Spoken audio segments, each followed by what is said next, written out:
Cyber Uncut. Discover the changing face of business, government and national security as Australia navigates the cyber revolution. Good morning, good afternoon, good evening, and welcome to the Cyber Daily Podcast. Thank you for tuning in. My name's David Hollingworth. I'm the Deputy Editor of Cyber Daily. I'm joined by my colleague... Daniel Croft, hello. You nailed it again. And we have a special guest. Hello. Hello. Hi. Who are you? I'm Jake Nelson, Senior Journalist at Australian Aviation. And you might be thinking, why do we have an aviation journalist joining us on the podcast? Well, you probably know, because Qantas, the national carrier, got hacked. What do we know, Jake? Yeah, well, this was something that came up, it was like yesterday morning as we were recording this, but what happened, this was on Monday, a cyber criminal apparently targeted a Qantas call center. That gave them access to a third-party platform that they were using for customer service. Now, Qantas has basically said the breach has been contained, there's no impact on the airline's operational safety. Around 6 million Qantas customers have service records in the platform. They expect that the data that would have been stolen would be significant, that it will include customers' names, email addresses, phone numbers, birth dates, frequent flyer numbers, but no credit card details, no personal financial information, no passport details, and no accounts have been compromised. So passwords, PINs, login details, they have not been accessed. Yeah. So frequent flyer accounts are safe, but that basic personal data has been stolen, it looks like. Yeah. And what I find fascinating about this is this happened on Monday. Yep. Qantas told everyone on Wednesday, yesterday as we're recording, that it happened. That evening, they contacted customers who were actually impacted. I got an email saying, yep, your personal data's in this. The speed at which Qantas has acted upon this, I've got to say, is remarkable.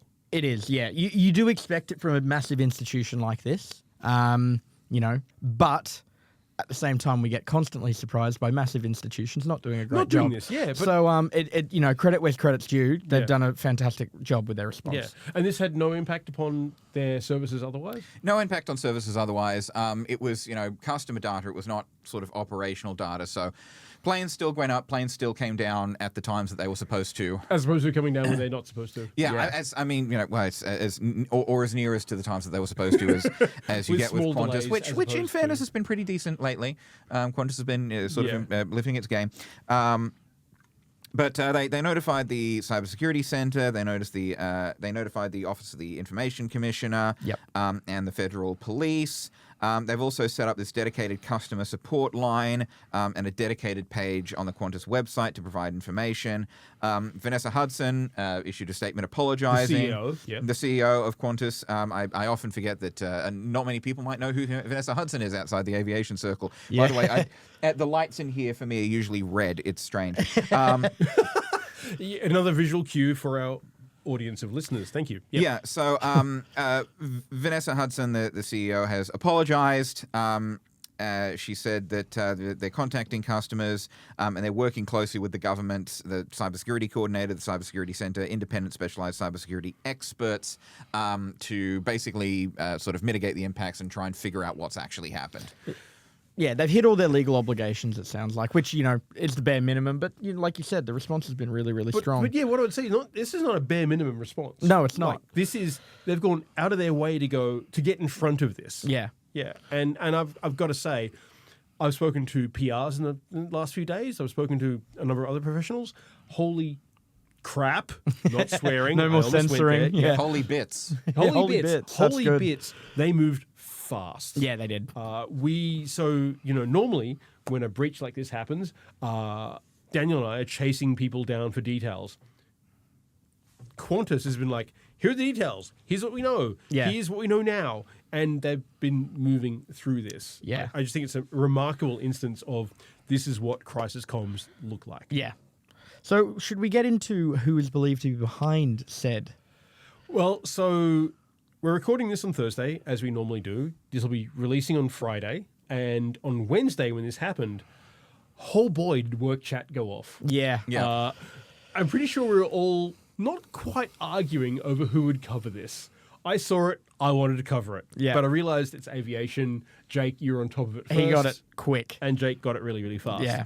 But we're also talking about attribution. Who did it? Yeah. So the funny thing is, just days before, the FBI had said, by the way, Scattered Spider, the guys who... Tell us, they Dan. did the trio of UK retailers. Yep. M&S, Co-op, and Harrods. Marks and Sparks, yeah. Yeah, Marks and Sparks. I love those guys. Yeah. They then moved on to some US retailers, and these guys are known for sticking to kind of very, very specific industries. So Yeah, UK retail, US retail, and they were kind of attributed for a couple of other airline hacks of late. Yeah. Hawaiian Airlines and a Canadian airline called WestJet. Yeah. So... Yeah. Yeah. Exactly. And the Yeah. FBI sent out a warning. These guys are targeting airlines. Yep. The weird thing... Oh, man, there are so many weird things about Scattered Spider. Yeah, as we've discussed a number of times. Because we never see the data they've stolen show up anywhere. No, Maybe there are forums we're not aware of. Entirely possible. that's probably the case. Maybe they're just chaos agents who want to cause disruption. Also probably the case. Yep. Also, we don't think that Scattered Spider is a singular collective. It's more of a loose collective of people who operate under this name. And remember, Scattered Spider are what security analysts call them. Yeah, it's like a collective, a community, Who the- rather than a group. Heck knows what these people call themselves. They could be laughing at the fact that they think Scattered Spider is a thing. Yeah. We're just a bunch of idiots who like hacking. Yeah, I yeah. mean, if you need a name for a criminal collective, Scattered Spider is a good one. It is pretty good. Yeah, they've given them a pretty cool name. I think I'd be very happy to hack So, under Mr. that Bond, name. you have found the secrets behind Scattered Spider, but you will not live to talk about it. Gasp! Audible gasp. It's... And again, like, we don't know for sure. I've spoken to a couple of academics who are like, yeah, attribution is hard. It is. Everything matches. Yeah, But but who you know, knows? it is all but Scattered Spider. It's all but confirmed. Yeah. I mean, my gut tells me it's Scattered Spider. It from our own observations, it follows all the patterns pretty accurately.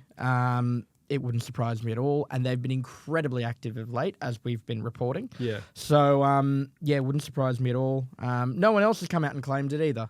You know, which on a hack like is this, very Scattered Spider. But apart Yeah. from the attribution, like, what kind of platform do we think was actually hacked into? It was a customer service platform.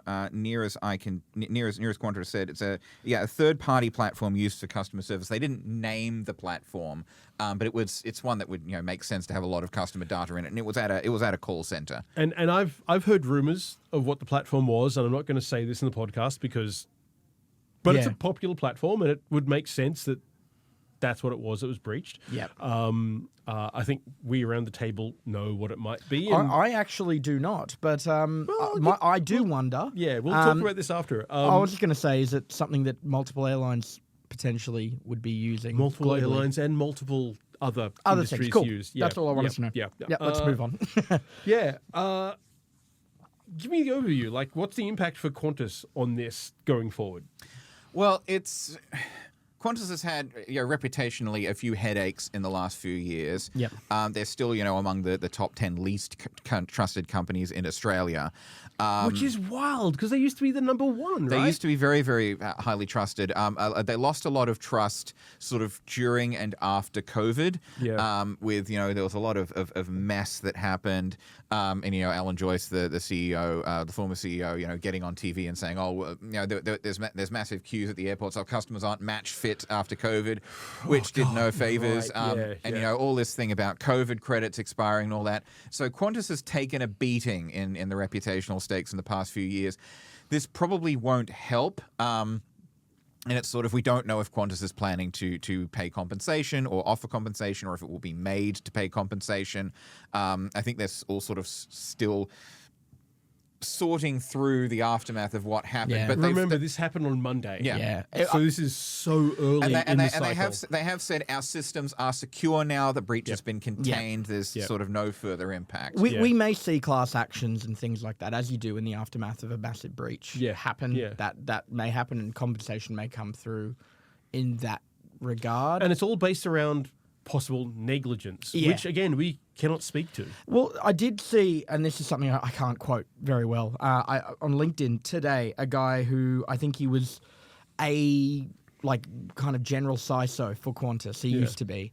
And one of the things he said is that Qantas's kind of dedication to cybersecurity has always been really strong. Yep. That's something that we've seen reflected in their response, and a lack of history of this kind of event. Yes, true. So, look, I would be very, very interested to see if there is negligence involved. As we know, it was potentially a third party, which, you know... And I think I know who the third party is, but again, not going to mention that. And look, you know, there is negligence in not screening your third parties properly, of course, but willing to give Qantas the benefit of the doubt here that they've actually done this from the get-go pretty well. No, so... Funnily enough, I actually presented a webinar today on crisis comms, and the guys I was doing it through were like, "Can we talk about Qantas?" And I'm like, "Yes," because they've excelled. Yeah, like if you're out there as a company who've been hit by a cyber attack, follow Qantas's playbook. These guys, I guarantee you, have had their response written down previously. Yep. They basically 36 hours go to woe, and they've contacted customers impacted already. That is incredible. There's been a couple notices sent out, like an update as well, which is just super impressive. They're keeping customers informed. Yeah. As soon as they know, we know, kind of thing. You can't really fault it. No, it's great. And this is the first sort of big crisis that Vanessa Hudson has had to face I was just about to say, as CEO, exactly. and she's under her leadership. Qantas seems to have done pretty well. Yeah. I was going to say that, like, this is her first chance to show this is what Qantas is like now. Yeah. After all of that stuff. A lot of the previous stuff that she's had to deal with has been cleaning up pre-existing messes. Yeah. Whereas this is a new thing that has happened, and Qantas has done well to respond to it. Yeah, absolutely. Yeah, can't fault them for this. No, absolutely. I mean, it's not great when you know your personal data has been leaked in something like this, but also the data impacted that we know of so far is the data, and it bears repeating, it's the data we give up to companies. Yeah. Willingly. You know, all the correspondence I've gotten has included my frequent flyer number. Yep. And my frequent flyer count and all of that. So it's probably a frequent flyer database. Yeah. Which I signed up to, which I gave my details over to. Look, yeah, the data may not be the most sensitive that it could be, but, you know, the kind of things we'll probably see this in phishing attacks. Oh, hell yeah. Verification by providing your frequent flyer number, so you know it's really Qantas. Oh, yes. Obviously not credential stuffing because you don't have credentials. But, yeah, scams, phishing and stuff like that is probably where you're going to see this data get used. And this is the other thing. So frequent flyer numbers were a part of it, not passwords. However, and we were discussing this at lunch, so you know somebody's frequent flyer number, you know their name. All you need then is a PIN, right? Right. It's a 4-digit PIN from memory. Okay. You could probably just put in 1, 2, 3, 4 and get a good hit rate. Yeah, on well, yeah. It's keep in mind as well, this is only 4 digits. That's only 9,999 combinations. How do you know that off the top of your head? Well, there's 4 digits. Actually, it's 10,000 if you include 0000. Yeah, no, that's true. There's only like 9,999 numbers between 0001 and 9999. Yeah, 9999. 10,000 exactly. 9999 is the maximum number of you can have in 4 digits. No, but you could swap them around, surely. Yeah. But there'd still be 9,999. There's only that many combinations. possible combinations. Don't bully me with your math, okay? We've been to the pub. It's like, it's sure you can have like 1, 2, 3, 4 and 4, 3, 2, 1, but they're still contained within the 9,999. Yeah. If you were to count from 0 to 9999, 9,999, you would hit 10,000 numbers, including the 0000. You know what? I'm moving on. I don't like this conversation. In fact, I'm going to throw to a break. Jake, thank you for joining us. We really appreciate it. I'm going back to where the lights are red now. Enjoy. Your safe zone. We'll be back in a moment. And welcome back to the Cyber Uncut podcast. Man, it was so good to have Jake join us. It really was. Now we've had a reshuffle of the room. Oh, yeah, it's completely different. You probably don't know this, but we record this on video for socials and other stuff. So make sure you sign up to our socials to see us be idiots in a dark room. All right, so we're going to be a bit out of order now because we usually start with AI, we go to hacks, and then good news. Well, we started with a hack, now we're going to AI, and that means we're going to end on some, other More stuff. hacks. Yay! But AI, holy Lord, it's been a busy week for AI and AI locally. We have 2 Australian stories. Dan, Three even. AI is going too far. Dan, tell me how it's going too far. So, this one, look, I'll let you make your own opinion on it. It could be good or it could be bad. I will make an opinion. I love opinions. One of the largest AI centres in the country is set to be built in Tasmania. So the Tasmanian government are all for it. It's I did not see that coming. Yeah, they're loving it. So a private tech firm called Firmus Technologies chose Tasmania because it's got great renewable energy, which is obviously really, really important for running AI. It's very energy heavy. AI development will therefore be cheaper. So the co-CEO, Oliver Curtis, said, with Tasmania's clean energy and our AI factory platform, so for context, they're starting with a factory, which will be completed by the end of early 2026. Yep. And then we'll ramp up by the end of the year. And if that works, it'll go to a full data center, for lack of a better term, but I'll explain that. So he goes, we believe that this will be the most cost-effective, sustainable AI facility in the world. AI tools like ChatGPT run on tokens that are currently heavy on energy and emissions. Producing these AI tokens in Tasmania will create a new type of green AI token, clean and powered by renewables, enabling AI to scale sustainably. So it's not. And it's also going to have a lot of operations system. It's going to have applications for gaming, ChatGPT style chatbots, you name it, kind of thing. It'll be purpose-built to power, train, and inference artificial intelligence, is what Curtis added. So, really, really interesting. It's going to be a $2.1 billion investment to build the factory in the first phase. Like I said, we'll open in 2026, early 2026. And then I believe it's starting at 45 megawatts in early 2026 before ramping up to 90 megawatts by the end of the year. And then if it's successful, it'll continue being built and go to 300 megawatts in its second stage. And this is all green energy? Not all. One of the things that has been critiqued here, so I believe it was Labour leader Dean Winter. Like he said, this is really exciting. It's built in Launceston, so it's exciting for the north of Tasmania. He's really excited about the tech firm and everything like that, but he says there's not sufficient power. He goes, there's a big problem here. There isn't enough power. We saw only earlier this week that Boyer, I don't remember who Boyer is. It's somewhere in the article. Said there's no power available for them to convert from coal to electricity. I find this really fascinating. Tasmania for so long has been like the front line of green conservation activity in Australia. The damming of the Franklin, the classic example. And suddenly Tasmania is a green powerhouse, and yet suddenly people are also going, we don't have enough green power, we got to...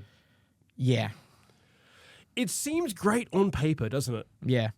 And look, it does, but almost as good as having a Tasmanian AFL team. Yeah. I will say this, though, right? I see the concern of the lack of power. Like OpenAI, one of its... it uses a lot of power. Yeah. More power than the entirety of Pittsburgh in the US, while Microsoft's new 1 gigawatt data center, just one data center, but it's a big one, has the equivalent of powering 750,000 homes. It's you know what? Alarming power levels. I want to dial in on Microsoft there because they've just laid off 9,000 people. 4%. Yep. Of their staff. 4% doesn't sound a lot. 9,000 people? Yeah, it's a big company. A lot. Yeah. And they've laid off people in game development. And as an ex-game journo, that hits me a lot. Yeah. And all of this is to fund their AI. Yeah. I don't like that the direction that a lot of companies are going. We already have seen the concern that AI is going to lead to job losses because it will replace it. But now we're also seeing AI causing job losses so that people can save money and build said AI. Yeah. it's kind of screwing people on both ends for a really nice way of putting that. But anyway, Tasmania. Hey, you didn't put money in the swear jar. You're doing great. Yeah. Yep. Tasmania is set to be the home for this massive, massive AI data center, which brings me to my next story. Hit me up. OpenAI is very interested in Australia being an AI powerhouse. Yeah. Big reason is for these renewables, that we've got all this space we can turn into renewable energy We farming. can do solar, we can do hydro. Wind. Yeah. So they laid out an economic blueprint for Australia, and it's pretty much like a, hey, Australian government, this is what we think you should do. Yep. And this will make you like incredible when it comes to AI. Yeah. So the 10 steps, I'll go through the 10 steps. I won't go into too much detail. So the first one is to roll out national AI skills for workers, students and managers. Bravo. Fair. Offer targeted tax incentives for all businesses adopting AI. Well, that makes me worried. Yeah, me too. That means businesses should be buying OpenAI products for their for operations. You get tax offsets. Yeah. Because surely enough businesses in Australia are already paying enough. No, that's not the case. Anyway, we're not going to get too political about this. Yeah. 3, embed AI literacy and responsible use in schools and universities. Love it. Thumbs up. Modernise government services delivery through responsible AI. All Fair. for it. Yep. Provide secure access to government data for public interest AI use. I knew there'd be a stop here. I remember reading that in the plan and going, what is public interest AI use? Are we talking about we want to mine databases of your entire, I don't know, Bureau of Statistics database? They did a full report on this. I do not remember what they said on this. But it's a concerning one to see how that goes. Hecking concern. Anyway, carry on. Yeah. 6, upskill public service and power central AI capability unit. Yep. Good. Reform AI procurement rules to support innovation and pilots. Invest in AI-ready infrastructure like data centers and compute. Ensure access to affordable, renewable energy for AI infrastructure. And 10, establish Australia as a trusted regional hub for AI standards and investment in the Indo-Pacific, which I think is the strongest point. Okay, yeah, that's good. That's good. Also, like, if we get the power and the authority to actually shape AI use, that's a great thing. Yeah. That's a win-win. Yeah.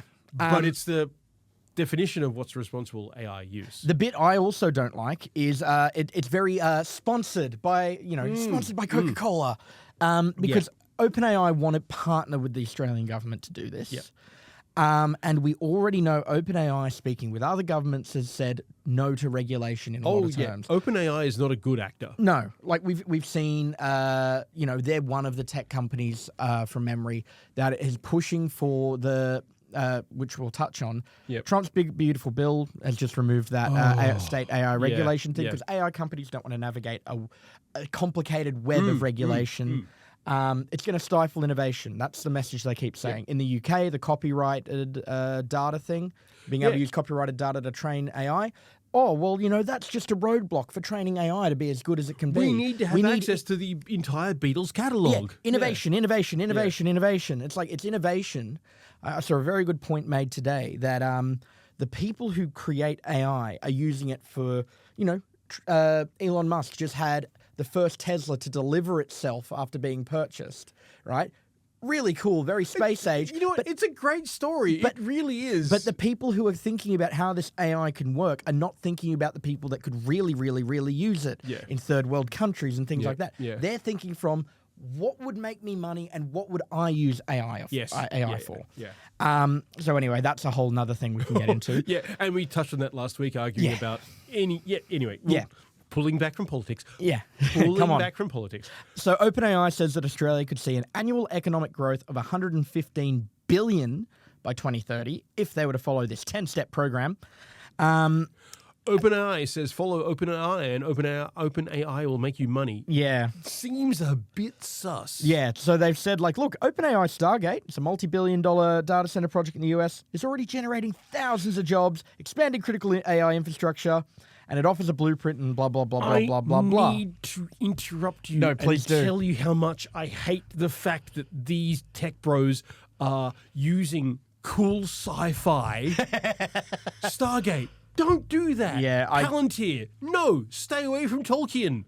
Anduril, really, seriously, stay away from Tolkien. Yeah. He wouldn't like what's happening. No, he wouldn't. The only thing I can compare it to is my teachers using naming out the different levels of the library at school after Star Trek ships. There was the Enterprise, there was the Nexus, there was... No, see, that's cool. That's good. No, the guy who did it was a bit of a tool. Okay. If you're listening, hello.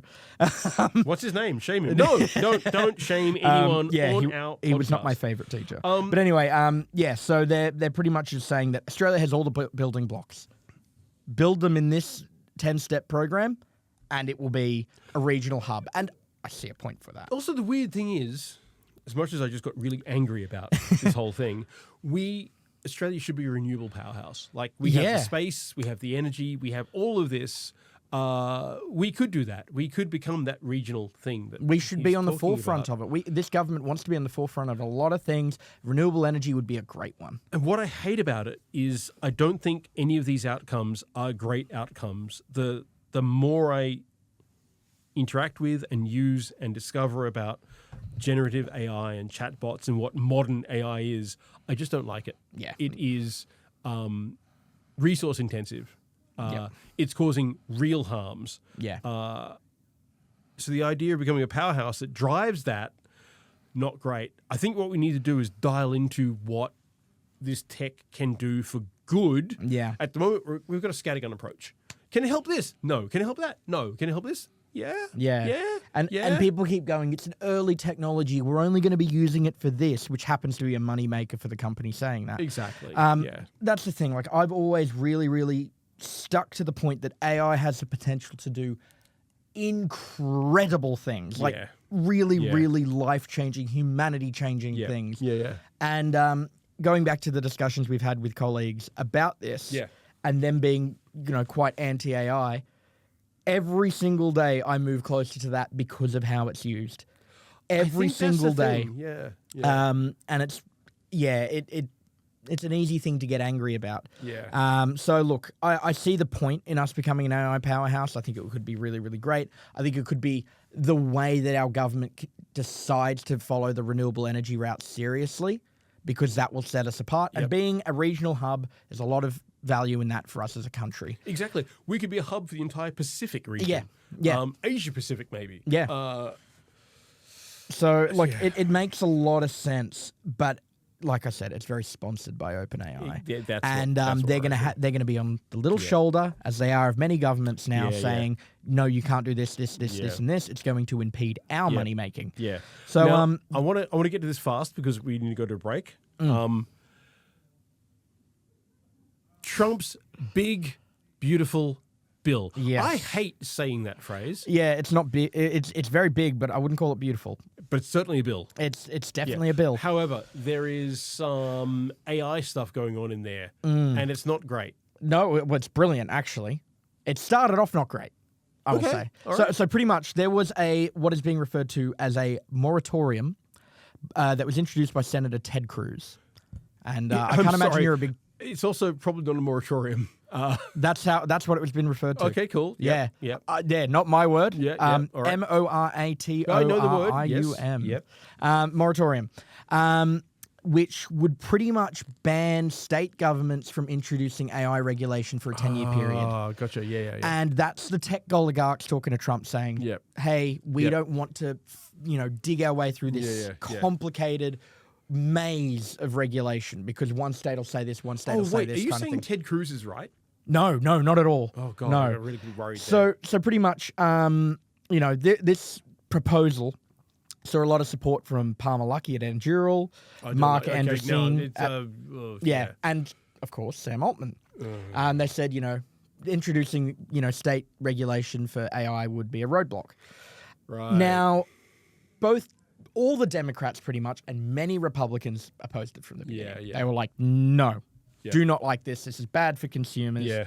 And that it would violate consumer protection laws.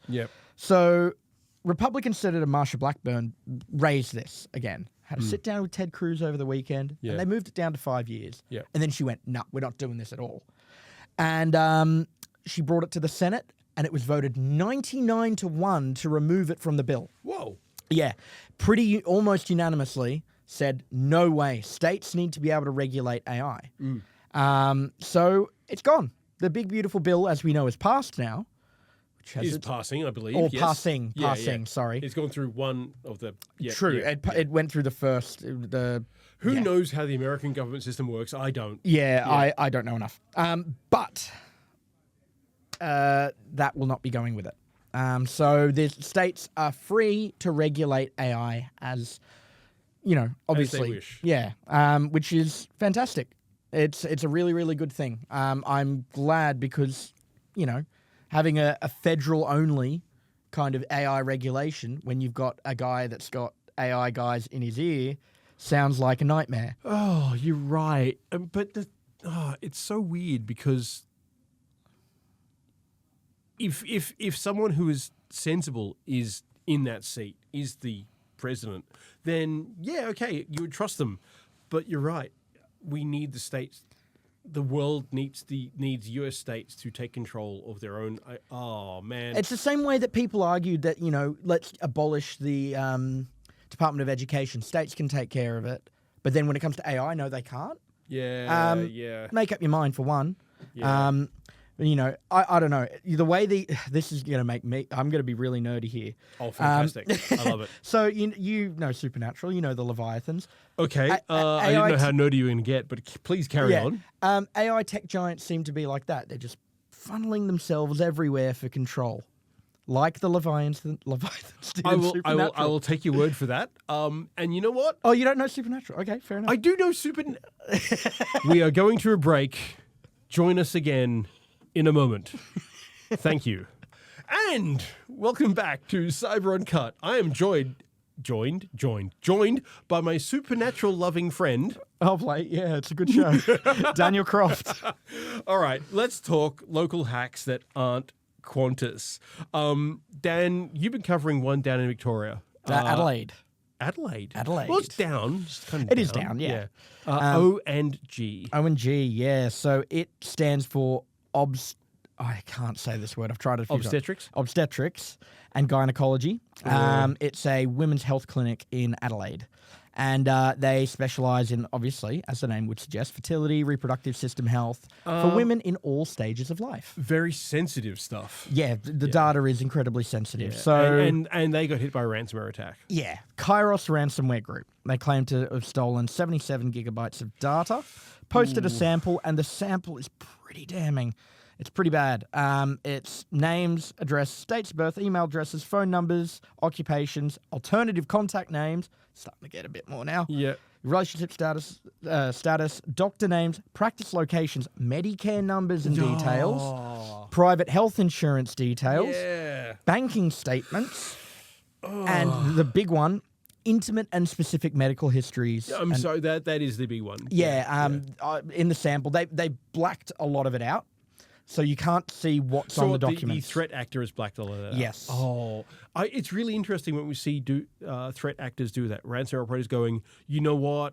We don't want to go that hard. Well, the medical history one, there is without getting into too much detail, a personal account of someone's journey so far. But it's really prior to interesting this when treatment. we see them go, we want to protect these people until we don't. Yeah, we want to protect them as long as it's not going to impact the chances of us being able to sell. Yeah. Or get them to pay. Yeah. So, look, wild. We saw this a few days ago. We reached out to ONG and we got a statement this morning. They've been really good with this. They're on it. They said that they were aware that an unauthorized third-party access to the system. Yeah. They've got expert help. They've launched an investigation. They've spoken to the ACSC. They're doing this textbook, and that's the best thing you can do. As they should. That is the perfect response. Yeah. So they are all over it. But it's always a really, really horrible thing to see when you see a kind of clinic or an organization that obviously does a lot of good and holds incredibly sensitive data. And that is healthcare to a T. Yeah. But then you get fertility clinics, Genea, for instance. And now these guys, I can't think of much more data that could be considered private than what these guys are holding. But hey, these guys are attackers of opportunity, and they're going to go for the shock value and the fear, because that's what causes people to pay. Yeah. Also, like almost certainly, like the hackers who've done this have not gone fertility clinic. Let's go. They've just found an open. Instead, whatever. they've gone opening. And then going, oh, yeah, or that's way in, and way in, it's yeah. happened to be a fertility clinic this time. Yeah, I don't like that. It's not good. It makes me ill. Yeah, I'm with you. Yeah. These threat actors always talk about, we're doing people a favor. We're pen testers. We're doing like. I would love to see a group, and we have seen these. We do not go. There are groups that say they do not go after healthcare. Yep. But they're starting to fade out, I think. Lockbit, I think, was their original stance. Yeah. And then after like one of the FBI things, it was the one where they rebranded their site. They went, all right, gloves are off. And they went straight for healthcare. Because it's like, we were trying to be nice. No, you weren't. Trying to be nice. Yeah, for cyber criminals that ruin the businesses robbers. and lives That's all of you are. You're lots of criminals. people. Yeah. Nonetheless, it's the gloves are off. Yeah. So and it everything seems like is open game. I can't imagine the mindset of someone who would perform an opportunistic hack and go, oh, we have these details, medical details, reproductive details, all of this, and go, some of these are yes, incredibly detailed. That one account is well, so Janaea, right? Like we are under injunction. We cannot talk about Janaea. Yeah. With good reason, let me say. Yeah. Because that was sensitive. Yeah. But it's also an example of exactly what's happening around the world and in Australia. Yeah. These guys will just go after anything. They are unscrupulous. Yeah. Speaking of unscrupulous, we're going to end not on an up note, but on a neutral note. BreachForums, the forum that will not die. Yeah. It's back. It's back again. Yeah. Oh man, arrest, takedown, arrest, takedown, and now it's back. Now, most recent takedown, we had admins going. There was a 0 day in our bulletin software, our BB software, which allowed law enforcement to come in. We've now been told by the new BreachForums admin that was a whole smokescreen. They were waiting for ShinyHunters to come back. So who's the new admin? A guy called Jaw. Jaw. That could be spelt many ways. JAW. Okay, no, never mind. And he contacted us. I actually didn't know this. Yeah, he emailed us twice, going, "We're the new guy on the block. Right. They know us. It's kind of cool, kind of scary." Well, like going back quickly to the last one, O&G. Yes. Cyber Daily is one of many links that you can find on the threat actors site.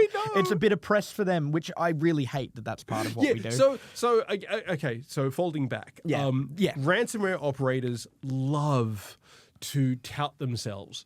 And they'll often, you go to their leak sites, if you're on Tor and know the address, and you'll have a media page or a news page or an about page. Seriously, these guys are marketers extreme. Yeah. And we discovered yesterday that this group, in their About Us, their media page, section. Cyber Daily is, big. Yeah, it's cool until you realize that they consider you helpful. Man, which is absolutely a byproduct. We could have a whole conversation about, are we helping these guys and what we do? Yeah. I don't think so. I think the public interest journalism that we do outweighs that. I completely agree. But it is weird when you see yourself being used as, hey, look how prominent we are. These guys are writing about us. Yeah. That's a psyop, basically. But yeah, BreachForums is back. It actually seems legit this time. I've been looking at it. It looks like legit leaks. What's weird is every time BreachForum goes down, they go, sign up. Just sign up again. We've zeroed our database. Every time I sign up, email in use, username in use. Clearly, they're using the same back end. Yeah. That actually makes me feel suspicious that it might be continuing psyop. Yeah. I just don't know. I'd love to reach out. Hi, FBI, Europol. Are you running a psyop on this fake thing? And they'll be like, yes, we are. Please write about that. Also, have you heard of Jaw before? Because I know you posted in the article that most of you know me. I'm Jaw. I've decided to bring back the forum we all loved. We know the community of Breach Forums at least a bit. We typically can recognize a lot of the big players. Yeah, I don't think we know it that well. No, I don't think we do. And because we always go for the leaks. We're looking for we're not hanging out there as a community going, what's this guy saying, what's that guy saying? No. We're looking for, I know how I used to use Breach Forums every day. Go into it, search Australia, Sydney, all these, and try and look for it. So I wasn't seeing the day-to-day conversation. So maybe Jaw is a legitimate operator. We don't know. He very well could be, but I just thought, we've spent a lot of time on Breach Forums. I do look through discussions a lot. I go through into the database section and scroll through and stuff like that. Yeah. It's not a name I recognize. I'm not for a second suggesting he's not legitimate. Yeah. Interesting, especially if they're using the same back end and they're asking people to re-sign up. Yeah, it's a bit suspect. Yeah. But regardless, they're back again. They'll be down next week. There'll be more arrests. Yeah. Apparently, Breach Forums is eternal. Yeah. It'll continue forever. It will, sadly. And there are other forums out there that do exactly that. And I think on that decidedly not up note, do you have any good news? What's your weekend looking like, Dan? I'm having my girlfriend's birthday weekend. Great news! Yeah, that's excellent. Good news. Everybody loves. Everybody Why did I say hates? Everybody loves that. Yeah. No, it'll be fun. It'll be good I've been fun. living in negatives so long. Few drinks. A few drinks? Just a few.